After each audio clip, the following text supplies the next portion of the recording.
You know, in Africa, when a lady stands up to speak, you have to clap. Otherwise, you fall. Thank you very much. All protocol observed. My name is Tendai Madondo. I am representing Zimbabwe Heritage Trust. This is rather an impromptu speech. Actually, I've just been told that I'm going to speak. But I suppose you can never run out of words when you're celebrating a global icon. You know, the father of African heritage in the name of Chinua Achebe. His passion for social justice, his passion for human rights resonated across Africa.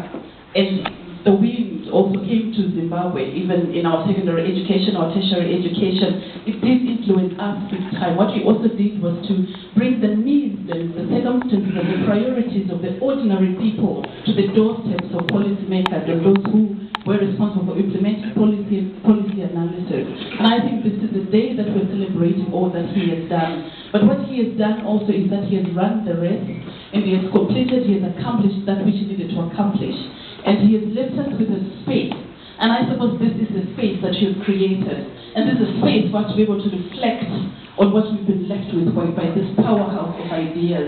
Then it is up to us, it's incumbent upon us as Africans, as Pan-Africanists, to be able to reflect on this space in terms of what is it that we can take away. You know, his passion for social justice, his passion for human rights. What is your individual contribution? What is our contribution as a community of Africans, not just in diaspora, but across Africa in general? So, I suppose what he has done is that he has left us with a challenge. He didn't just do all this that he did in vain, but he did this so that he would blaze the trail for all of us to be able to follow along and for us to be able to make our individual contributions towards what he has worked for. So this is the challenge that we've been left with, and let's grab it and go with it. Thank you very much.